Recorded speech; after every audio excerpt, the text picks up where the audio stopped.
আসসালামু আলাইকুম, স্বাগত জানাচ্ছি আরটিভির রাতের সংবাদে। আপনাদের সঙ্গে আছি আমি ফাহমিদা সালাম। সরকারি বেসরকারি শিক্ষার্থীদের উত্তেজনা ও পাল্টাপাল্টি অবস্থানের মধ্যে ঘোষণা হলো নতুন ছাত্র সংগঠনের। মধুর ক্যান্টিনে বিকেল ৫টায় বৈষম্যের তকমা নিয়ে আবু বাকের মজুমদারকে আহ্বায়ক করে বাংলাদেশ গণতান্ত্রিক ছাত্র সংসদ নামে নতুন ছাত্র সংগঠনের আত্মপ্রকাশ ঘটেছে। ছাত্র সংগঠনটির সদস্য সচিব হিসেবে জাহিদ আহসান, মুখ্য সংগঠক হিসেবে তাহমিদ আল মুদাসসির দায়িত্ব পেয়েছেন। এছাড়া সংগঠনের মুখপাত্র হয়েছে আশরেফা খাতুন। দীপ্ত চন্দ্রপালের রিপোর্ট, জানাচ্ছেন সাকিবুর রহমান।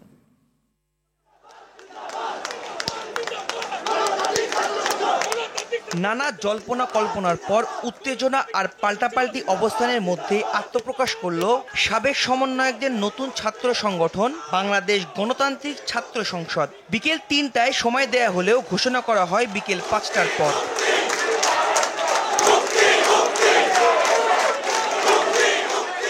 নতুন সংগঠনের কেন্দ্রীয় আহ্বায়ক হয়েছেন আবু বাকের মজুমদার, আর ঢাকা বিশ্ববিদ্যালয়ের সংসদের আহ্বায়ক হয়েছেন আব্দুল কাদের। পাশাপাশি সদস্য সচিব হিসেবে মহির আলম, মুখ্য সংগঠক হিসেবে হাসিব আল ইসলাম ও মুখপাত্র হিসেবে দায়িত্ব পেয়েছেন রাফিয়া রেহরুমা রিদি।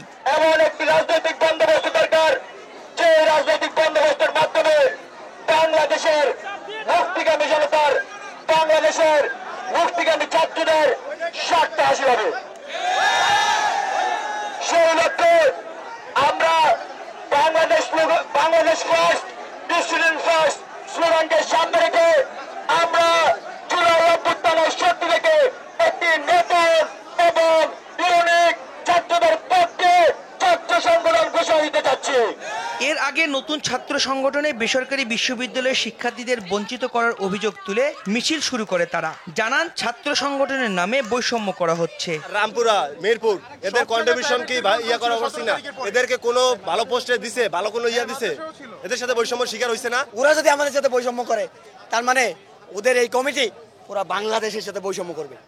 সো আমরা চাই না আমাদের বাইরের রক্তের উপর পা দিয়ে আমরা এই বৈষম্য হতে দিব। এদিকে ছাত্রদের পাল্টাপাল্টি অবস্থানে আহত হন এক বেসরকারি বিশ্ববিদ্যালয়ের শিক্ষার্থী। সাকিবুর রহমান, আরটিভি, ঢাকা। শেখ হাসিনা পালিয়ে যাওয়ায় স্বস্তির নিঃশ্বাস নিতে পারলেও জনগণের প্রত্যাশা পূরণ হয়নি। সমাজের শান্তি শৃঙ্খলা প্রতিষ্ঠিত হয়নি এখনো, এমন অভিযোগ করে স্বরাষ্ট্র উপদেষ্টাকে মাঠের নিরাপত্তায় প্রয়োজনীয় ব্যবস্থা নেওয়ার আহ্বান জানালেন বিএনপি সিনিয়র যুব মহাসচিব রুহুল কবির রিজভী। দুপুরে গুলশানে দলীয় চেয়ারপারসনের রাজনৈতিক কার্যালয়ে আমরা বিএনপি পরিবারের উদ্যোগে ক্যান্সার আক্রান্তদের চিকিৎসা সহায়তা প্রদান অনুষ্ঠানে তিনি এসব কথা বলেন।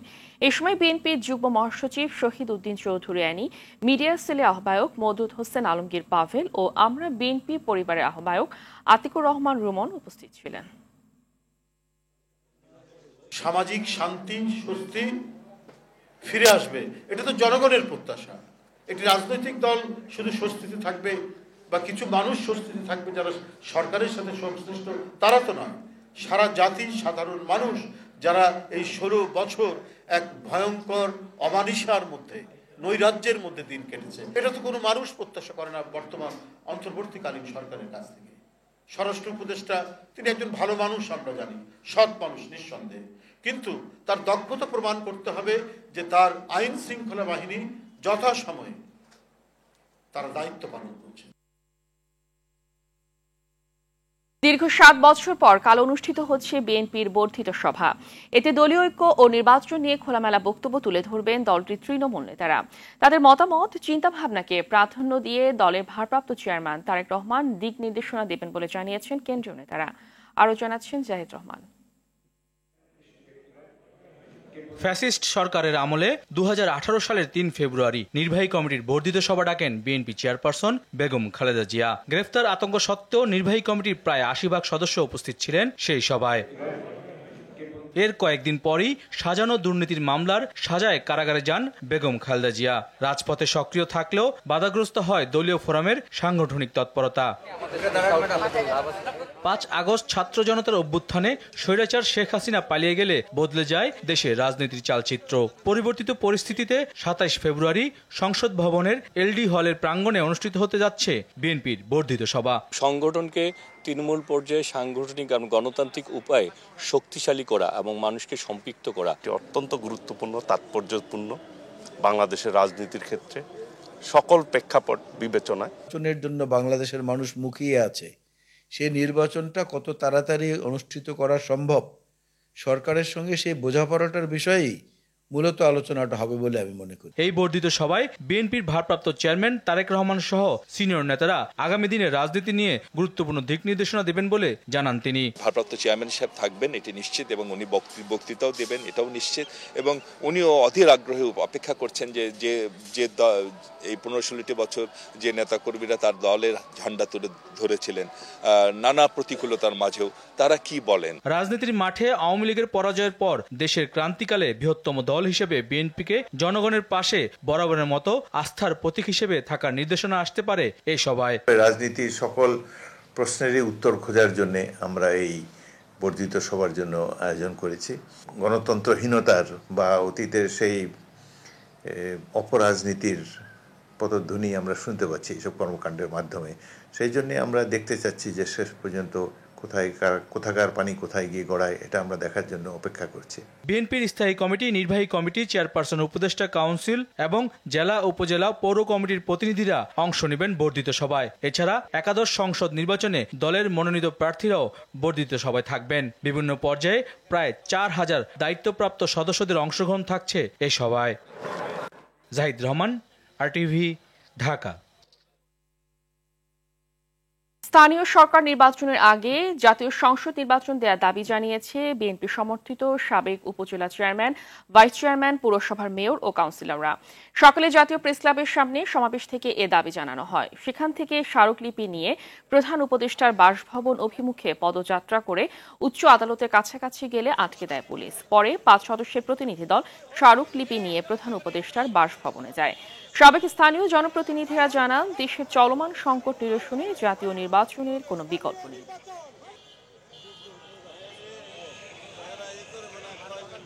দেশকে সচল করতে হলে জাতীয় নির্বাচনটা আগে হয়ে এই সরকারের মাধ্যমে দেশের বাকি কার্যক্রম চালনা করার জন্য আমাদের স্থানীয় সরকার নির্বাচন পরে দিলে আমাদের প্রস্তাব। আমরা চাই যে দ্রুত জাতীয় সংসদ নির্বাচন দেওয়া হোক। না, স্থানীয় নির্বাচন এই সরকারের কোনো এখতিয়ার নাই। এই যে কোনো তত্ত্বাবধায়ক সরকারের দায়িত্ব হলো তারা সংসদ নির্বাচন করা। পার্লামেন্টারি ভোটের আগে কোনো প্রকার স্থানীয় সরকার ভোট হবে না, হতে দেওয়া হবে না, এবং এটা যদি কোনো মহল এটা চেষ্টা করে সেটা বোঝা যাবে তারা দেশের পক্ষে না, দেশের বিপক্ষে। ডিসেম্বরের মধ্যে নির্বাচন আয়োজনের পরিবেশ পাওয়া যাবে বলে জানিয়েছে নির্বাচন কমিশনার মোহাম্মদ আনোয়ারুল ইসলাম সরকার। বিকেলে মুন্সিগঞ্জে ভোটার তালিকা হালনাগাদ বিষয়ে এক মতবিনিময় সভায় সাংবাদিকদের প্রশ্নের জবাবে তিনি একথা জানান। তিনি এ সময় বলেন, ক্রমে দেশের আইন শৃঙ্খলা পরিস্থিতির উন্নতি হচ্ছে। আগামী 2-3 মাসের মধ্যে তা আরও ভালো হবে, নির্বাচনের পরিবেশও তৈরি হবে।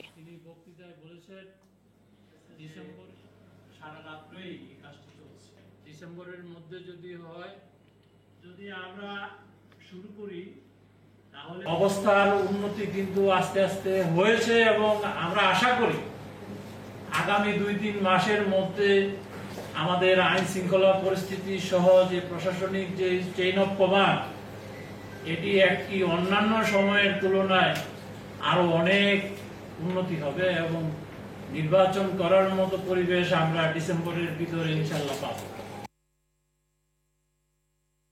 প্রয়োজনীয় সংস্কার না করে নির্বাচন দেয়া হলে দেশে চরম অস্থিরতার শঙ্কা দেখছে জামাত ইসলামের আমির ডাক্তার শফিকুর রহমান। বিকেলে নীলফামারী জোমার উপজেলা পরিষদ মাঠে জামাতের পথসভায় প্রধান অতিথির বক্তব্যে তিনি এ শঙ্কার কথা জানান। জামাত আমির বলেন, আইন শৃঙ্খলা পরিস্থিতির উন্নতি করে সাধারণ মানুষকে স্বস্তিতে ভোট দেওয়ার সুযোগ করে দিতে হবে।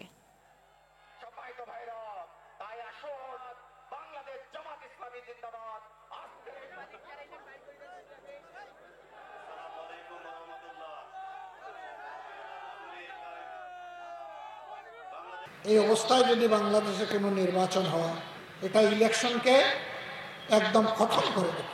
আমরা চাই সকল ক্ষেত্রে প্রয়োজনীয় সংস্কার সাধন করে দেশে আইন শৃঙ্খলা ফিরিয়ে এনে জনগণকে স্বস্তির সাথে তার ভোট প্রয়োগের সুযোগ তৈরি করে দিতে হবে। দ্রুত পুনর্বাসন ও ক্ষতিপূরণের দাবিতে প্রধান উপদেষ্টা ডক্টর মোহাম্মদ ইউনূসের কার্যালয়ের সামনে অবস্থান নিয়েছে জুলাই গণঅভ্যুত্থানে আহতরা। দুপুরে লং মার্চ টু প্রধান উপদেষ্টার কার্যালয়ে ব্যানারে মিছিল নিয়ে সড়কে অবস্থান নেয় তারা। সড়কে অবস্থান নিয়ে আহতদের অভিযোগ, এ ও বি ক্যাটাগরিতে আহতদের সব ধরনের সুযোগ সুবিধার আওতায় আনায় বাকিরা বৈষম্যের শিকার হচ্ছে। আন্দোলনকারীদের সঙ্গে কথা বলেন প্রধান উপদেষ্টার বিশেষ সহকারী অবসরপ্রাপ্ত লেফটেন্যান্ট জেনারেল আব্দুল হাফিজ। তাদের দাবিগুলো গ্রহণ করে সংশ্লিষ্ট কর্তৃপক্ষের কাছে পৌঁছে দেওয়ার আশ্বাস দিলেও অনড় আহতরা। যৌক্তিক দাবি পূরণ না হওয়া পর্যন্ত রাজপথ ত্যাগ করবে না বলে জানায় তারা।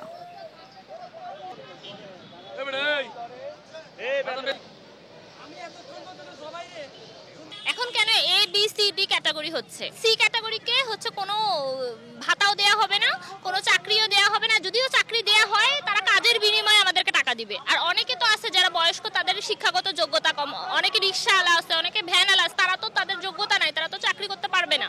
আমরা বৈষম্য মানি না, আমাদের দুটো ক্যাটাগরি, অক্ষম সক্ষম, সিম্পল বিষয়। আমরা বিগত 8 মাস যাবত ভুগতেছি। আর গত বুধবার আমরা কথা বলেছি, এই বুধবার আমাদের একটা সমাধান দেওয়ার কথা ছিল, কিন্তু ওনারা আমাদেরকে একটা নেতিবাচক সমাধান দিয়েছে, যেটা কিনা একেবারে অনৈতিক, আমাদের সাথে বৈষম্যের মতো, যার কারণে আমরা আবার অবস্থান নিচ্ছি। গ্যাসের দাম বাড়ানো নিয়ে এনার্জি রেগুলেটরি কমিশনে গণশুনানিতে অংশ নেওয়া প্রতিনিধিরা দাম বৃদ্ধির সিদ্ধান্তকে গণবিরোধী বলছে অনেকেই। বিকেএমইএ সভাপতি বললেন এটা অযৌক্তিক, অবাস্তব। গণসংহতি আন্দোলনের সমন্বয়ক জুনায়েদ সাকি বললেন 1 টাকাও দাম বাড়ানো উচিত নয়। Consumers association of Bangladesh, CAB ও এপিসিসিআই প্রতিনিধি দল গণশুনানি বয়কট করেন। আতিকা রহমানের রিপোর্ট।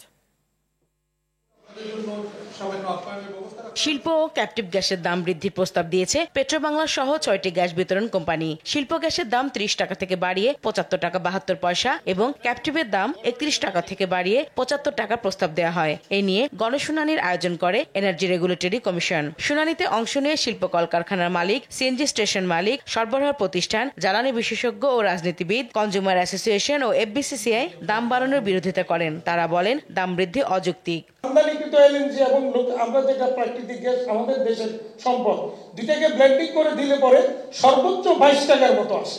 আপনাদের এই প্রস্তাব যদি পাস হয়, বাংলাদেশে ব্যবসা বাণিজ্য বন্ধ হয়ে যাবে। আপনি যদি আপনার ম্যানুফ্যাকচারিং ইন্ডাস্ট্রিকে যদি না ধরে রাখতে চান, তাহলে আপনি ইম্পোর্ট সাবস্টিটিউট কান্ট্রি কিভাবে করবেন? 15 বছরে গ্যাস খাতে অনিয়মকারীদের বিচারের দাবি জানিয়ে তারা বলেন আইএমএফ বা কোনো বিদেশি সংস্থার প্রেসক্রিপশনে চললে গ্যাস খাত ধ্বংস হবে। আইএমএফ এর রিকোয়ারমেন্ট কিংবা তাদের কন্ডিশন, সেটাও জনগণের কাছে পরিষ্কার করা দরকার। ইন্ডাস্ট্রিগুলোর অবস্থা খারাপ, তারা অনেক রকম স্ট্রাগল ফেস করছে। এখন কোনো 1 টাকাও বাড়ানোর কোনো প্রয়োজনীয়তা নেই। চারিদিকে ইকোনমি খারাপ, আমার গ্যাসের দাম 75 টাকা হবে কেন? ক্লিয়ার মেসেজ দিয়ে দেন যে আমরা গ্যাস দিতে পারবো না, আপনার টেক ইউর ডিসিশন। শুনানির এক পর্যায়ে তীব্র হট্টগোল হয়। অংশ নেওয়া ব্যক্তি ও প্রতিষ্ঠানের প্রতিনিধিদের তোপের মুখে পড়ে বিইআরসি।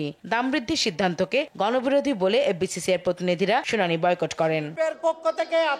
বিইআরসি চেয়ারম্যান বলেন শুনানির সুপারিশ নিয়ে আলোচনা করে চূড়ান্ত সিদ্ধান্ত নেওয়া হবে। পেট্রোবাংলার যে প্রজেকশন, যে লোকাল গ্যাসের উৎপাদন বাড়ানোর 2025-এ, 26-এ এবং 27-এ, ওই মূলত ধরে রাখার বিষয়টা, নতুন ফিল্ড না পাওয়া গেলে আসলে এডিশন করা ইজ ভেরি ডিফিকাল্ট। আমরা নিজেরা বসবো এটা নিয়ে পুনরায়, আমাদের এই রিপোর্ট নিয়ে এবং এই আজকের এই ফাইন্ডিংস নিয়ে। গ্যাসের দাম বৃদ্ধির প্রতিবাদে বিয়াম প্রাঙ্গণে মানববন্ধন করেছেন ব্যবসায়ী ও বিভিন্ন রাজনৈতিক দলের নেতারা।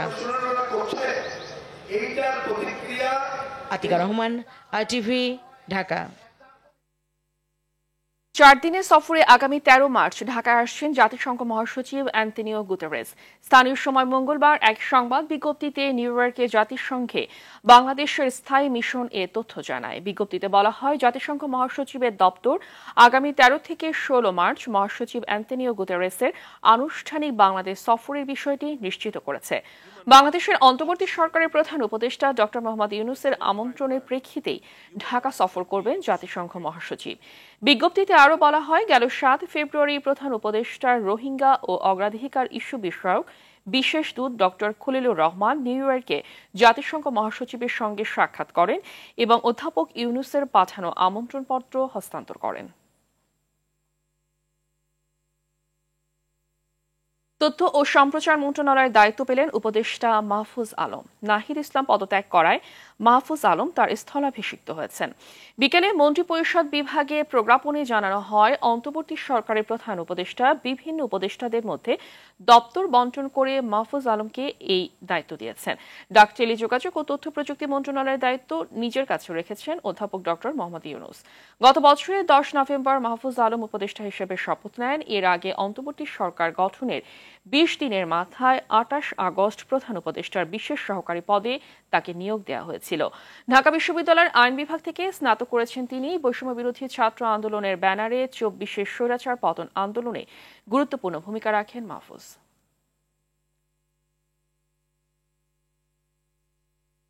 উপদেষ্টাদের দায়িত্ব ছাড়ার পর নিজের আয় ও ব্যয়ের হিসেব দেশের মানুষের কাছে উপস্থাপন করেছে সদ্য সাবেক তথ্য সম্প্রচার উপদেষ্টা নাহিদ ইসলাম।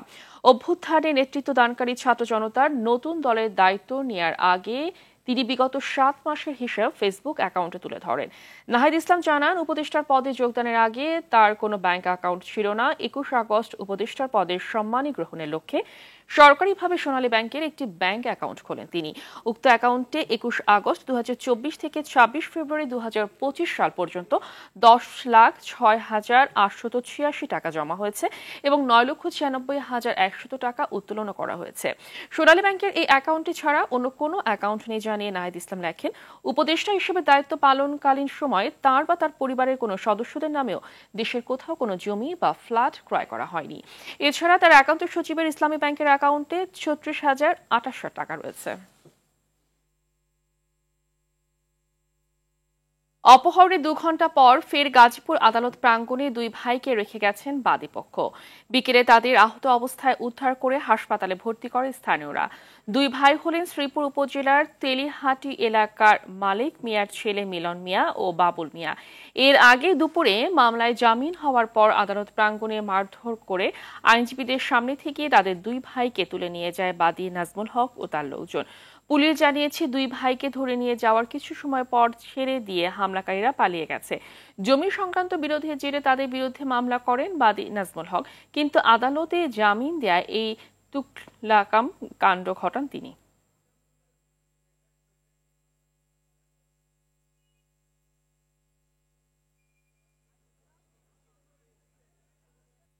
এবার গোল্ড স্টার চ্যাম্পিয়ন্স ট্রফির খবর। চ্যাম্পিয়ন্স ট্রফিতে নিজেদের শেষ ম্যাচে কাল মুখোমুখি হবে বাংলাদেশ ও পাকিস্তান। গ্রুপ পর্বে টানা 2 ম্যাচ হেরে সবার আগে আসর থেকে ছিটকে গেছে নাজমুল হোসেন শান্ত ও মোহাম্মদ রিজওয়ান বাহিনী। তাতে শেষ ম্যাচটি রূপ নিয়েছে আনুষ্ঠানিকতার। রাওয়ালপিন্ডি স্টেডিয়ামে ম্যাচ শুরু হবে বাংলাদেশ সময় বেলা 3টায়। আসরের প্রথম ম্যাচে ভারতের কাছে 6 উইকেটে হারে বাংলাদেশ। এরপর টিকে থাকার লড়াইয়ে নিউজিল্যান্ডের বিপক্ষেও ভক্তদের হতাশ করে টাইগাররা। একই অবস্থা স্বাগতিকদেরও।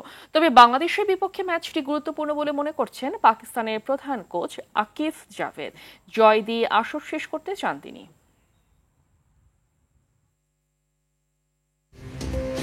রাতের সংবাদ এ পর্যন্তই। মধ্যরাতের সংবাদ রাত 1টায় দেখার আমন্ত্রণ রইল। ধন্যবাদ সবাইকে।